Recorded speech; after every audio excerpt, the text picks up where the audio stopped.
আপনারা ভালো আছেন তো সবাই? আপনারা তো ল্যাকিসিসের আলোচনা অবশ্যই শুনেছেন।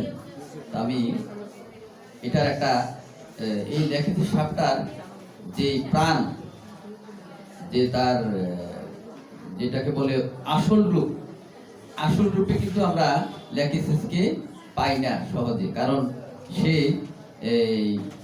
এই সাপটার নাম হলো সুরুকুকু সাপটার নাম। এই সুরুকুকু সাপটা সম্বন্ধে জানা খুবই কঠিন। হ্যাঁ, সুরুকুকু সাপটার সম্বন্ধে জানা খুবই কঠিন। এটা আসলে যদিও রেপার্টরিতে বা ইয়েতে আছে যে এটা লেখেছে সামাজিক, হ্যাঁ, কিন্তু আসলে সে সামাজিক নয়। সে কিন্তু তার আসল রূপ হলো সামাজিকতার ভান সে করে। হ্যাঁ, তার আসল এটাকে উদ্দেশ্য সাধনের জন্য তার ওয়ার্ল্ডের মতো যদি হয়, তখন যেখানে তার ওয়ার্ল্ডের মতো লাগবে, তার মানে মনের মতো পরিবেশ, ওই পরিবেশে সে আত্মপ্রকাশ করে। হ্যাঁ, আর না হয় সে অসুস্থ হয়ে পড়ে যদি ওই পরিবেশ না, তার সাধারণত ওই পরিবেশে সে থাকতে চায় না।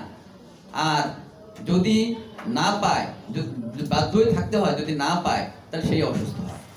আর মূলত ল্যাকিসিস অসুস্থ হয় তার জেলাসির কারণে। এই জেলাসিটাই তাকে অসুস্থ করে।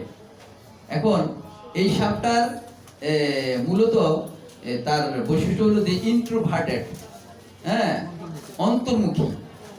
যদিও এক্সট্রোভার্টের মধ্যে আছে এই সাপটার ইয়েটা, ল্যাকিসিসের ইয়েটা লক্ষণে আছে রেপার্টরিতে, কিন্তু মূলত সে ইন্ট্রোভার্টেড। এক্সট্রোভার্টেড হয়ে থাকে শুধু ইয়ার জন্য আর কি, তার উদ্দেশ্য সাধনের জন্য। তো তার এই প্রথম ইয়েটা হলো যে সিক্রেটিভ মাইন্ডের। সে সিক্রেটিভ তো বোঝেন যে যার সম্বন্ধে যেই তার তথ্য সম্বন্ধে কেউ জানা সম্ভব হয় না, সে এমনভাবে চলে, সিক্রেটিভ মানে এমনভাবে চলে যে তার সম্বন্ধে আমরা জানতেও পারবেন না, বলবেই না। কিন্তু একজন চিকিৎসক, একজন ডাক্তার যদি সুচতুর হন, তার সাথে গল্প করতে করতে করতে তাকে বুঝাতে আপনি তার গোপনীয় বিষয়গুলা জানতে পারবেন। হ্যাঁ, আর ল্যাকিসিসের যে জেলাসিটা, এটা হলো মেইন বিষয়। অন্য ওষুধ থেকে একদম সম্পূর্ণ আলাদা। দেখেন ল্যাকিসিসের জেলাসিটা কেমন, দেখেন। সে মনে করেন, আমি বলছি যে স্বামী স্ত্রী সম্বন্ধে যদি বলি, যদি স্বামী যদি ল্যাকিসিসের হয়, তাহলে স্ত্রীকে এমনভাবে পরিচালনা করবে সে, এই কোনো পুরুষ ইভেন তার মা বাবা পর্যন্ত তার চেহারা যাতে না দেখতে পায়। মানে এমন যদিও সম্ভব হয় না, কিন্তু সে এমনভাবে চায় যে আমি ছাড়া তোমার আর কিছুই নেই, আমি আর তুমি শুধু। অর্থাৎ যত সাজবা যাই করবা আমার জন্যই, আর কারোর জন্য নয়। যদি সাজো তাহলে তোমার অবস্থা খারাপ হবে, ব্রুটালিটি শুরু হয়ে যাবে, মাইকদের শুরু হয়ে যাবে। তাইলে যদি পুরুষ, যদি স্বামী যদি ল্যাকিসিসের হয়, তার স্ত্রীকে মানে বাধ্য করবে, যদিও যদি বোরকা পরে তো সাধারণত মুসলমান মেয়েরা বের হয়, যদি না বের হয়, মুসলমান তো মানে বোরকা পরে তার জন্য বাধ্যতামূলক। ল্যাকিসিসের যে স্বামী যদি স্ত্রীকে ইয়া করবে যে বোরকা পরে যেখানে যাওয়া, বোরকা পরেই যেতে হবে, এবং তোমার যদি আত্মীয় স্বজনের বাড়িতেও যাও, কিন্তু সোজা কথা যে অন্য কেউ যাতে চোখ না তোলে তার প্রতি। এইটা হলো ল্যাকিসিসের স্বামী।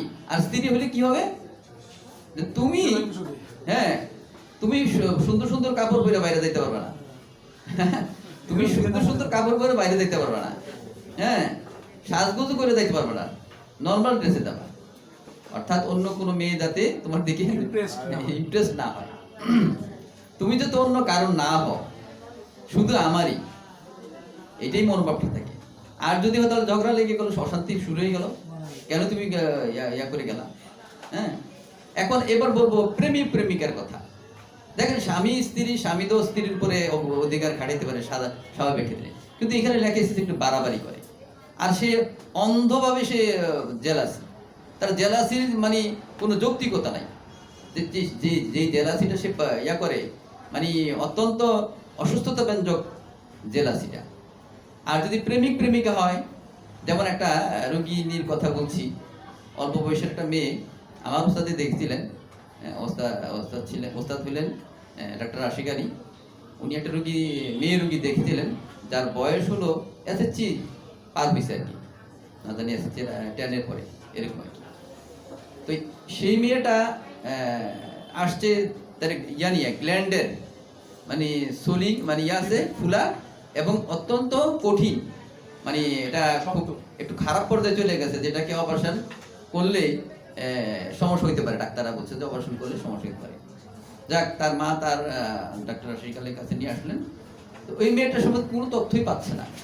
এই মেয়েটা খালি যদি বলে এই আমার গ্ল্যান্ডের সমস্যা, এগুলো বসে আছে। তো তার মা বারবার বলতেছে যে এই তো কোনো কথাই বলে না, সে যদি কোনো খারাপ লাগে হয় সে, আমি যদি বলি যে তুমি খারাপ লাগতেছে, সে বলে না। বেশি খারাপ হয়ে গেল তখন মাকে বলে।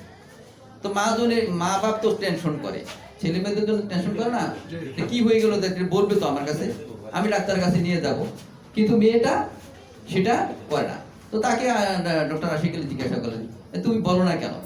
সে বলে যে না, আমি তো বলি, বেশি হইলে বলি। কেন বেশি হইলে বলে না? মানে সে টেসিটা মানে স্বল্পভাষী, লেখেছি আবার স্বল্পভাষী। তখন সে বলে না শেষ পর্যন্ত দেখ তাতে তো কোনো তথ্য পাওয়া যাচ্ছে না। তো জিজ্ঞাসা করছে তোমার কে কে আছে পরিবারে, মা ছাড়া আর সকলে জানো, তাদের কোনো ঝগড়াঝাটি হয়? বলে না, ঝগড়াঝাটি হয়। আচ্ছা, তাহলে ওই যে আর কে কে আছে? তো লাস্টে যে বুঝতে পারলো আশিক আলী যে না, এটা তো প্রেমিক থাকতে পারে তার। তখনই তাকে ওই জায়গায় হিট করছে আর কি। আচ্ছা, তো মাকে বের করে দিছে। বলো তো, কারণ মা থাকলে তার বলতে পারে না, বলতে চাচ্ছে না। তো এই তোমার ডাইরেক্টলি বলছে প্রেমিক? হ্যাঁ, প্রেমিক আছে। তো তাহলে তার সাথে ঝগড়া হয়? না, ঝগড়া হয় না। তার সাথে ঝগড়া হয় না? তাহলে তারে কোনো ইনফরমেশন বা কোনো কিছু? হ্যাঁ, শুধু আমি এটি দিই যে তুমি কোনো নতুন জামা কাপড় পরতে পারবে না। তার এখনো স্বামী হয় নাই, এখনই সে বলে, বিয়েও হয় নাই, এখনই বলে তুমি নতুন কোনো জামা কাপড় পরতে পারবে না। কোনো ইয়াতে আড্ডা